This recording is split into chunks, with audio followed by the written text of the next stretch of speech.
گواہی ہوگی.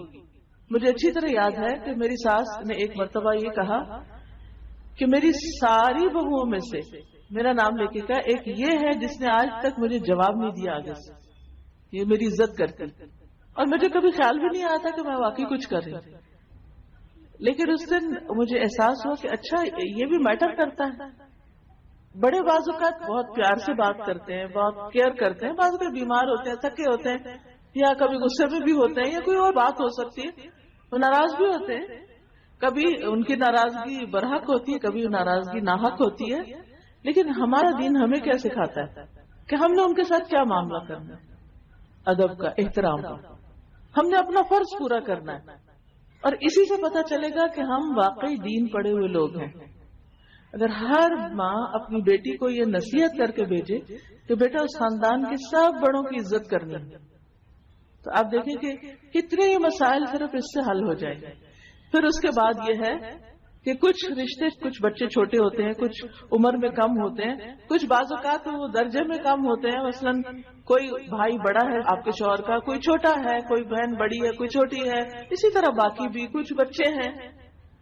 کئی دفعہ ایسے ہوتا ہے جیسے نئی دلہن شادی ہو کر جاتی ہے تو چھوٹے چھوٹے چھوٹے بچے سارے ہجوم کر دیتے ہیں اس پر. کوئی لپسٹک خراب کر دیتا ہے, کوئی کپڑے خراب کرتا ہے, کوئی بیڈ پہ چڑھ جاتا ہے گندے پاؤں لے کے, کوئی کچھ کرتا ہے, کوئی کچھ کرتا ہے. تو اس میں انسان کو بڑے صبر و ضبط کا مظاہرہ کرنا پڑتا ہے. کچھ مہمان تو 2-4 دن میں چلے جاتے ہیں, لیکن کچھ مستقل اسی گھر میں رہ رہے ہوتے ہیں, یعنی کمبائنڈ فیملی سسٹم ہوتا ہے. ان بچوں کو روز دیکھنا پڑتا ہے, روز برداشت کرنا پڑتا ہے.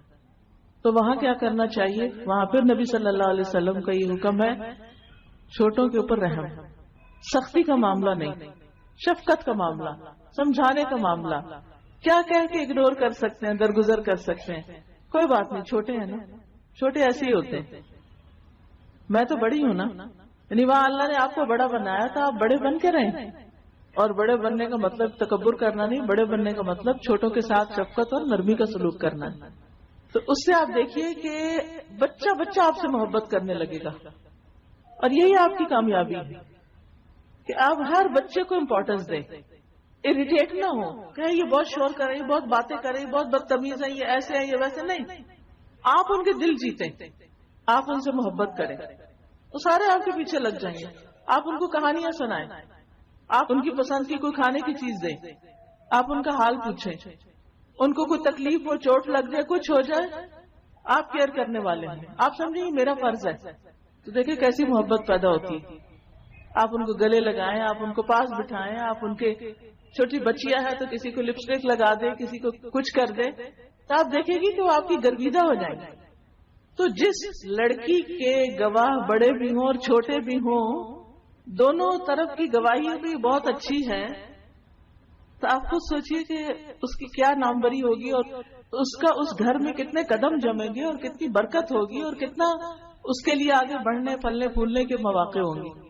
لیکن اگر بچیاں یہ رویہ لے کر جائیں کہ ہمارا حق اور ہماری پرائیویسی اور ہمارا یہ اور ہمارا وہ, سارا وقت اپنے ہی بارے میں سوچتے رہے, اور اگر وہ سب کچھ نہ ملے جو وہ ایکسپیکٹ کرتے, تو پھر سوائے فرسٹریشن کے حاصل کچھ نہیں ہوگا. اب نہ آگے کا راستہ رہتا ہے, نہ پیچھے کا, نہ وہاں دل لگتا ہے, نہ پیچھے جا سکتے ہیں ماں باپ کے گھر, کیونکہ وہاں رہنا بھی مشکل ہے. شادی کے بعد اگر لڑکی ماں باپ کے بھی گھر آتی ہے تو وہ گھر اس کے لیے ویسا نہیں ہوتا.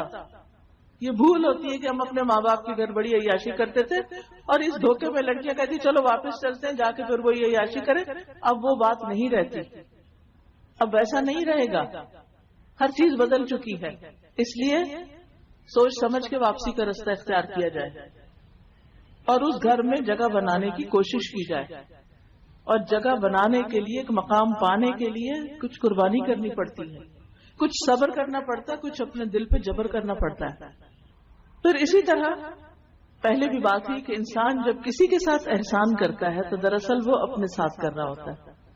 اس کی ایک شکل یہ ہے, حدیث میں آتا ہے, حضرت ابو امامہ کہتے ہیں کہ میں نے رسول اللہ صلی اللہ علیہ وسلم کو ارشاد فرماتے ہوئے سنا, دوسروں کے ساتھ احسان کرنے سے آدمی بری موت مرنے سے بچا رہتا ہے.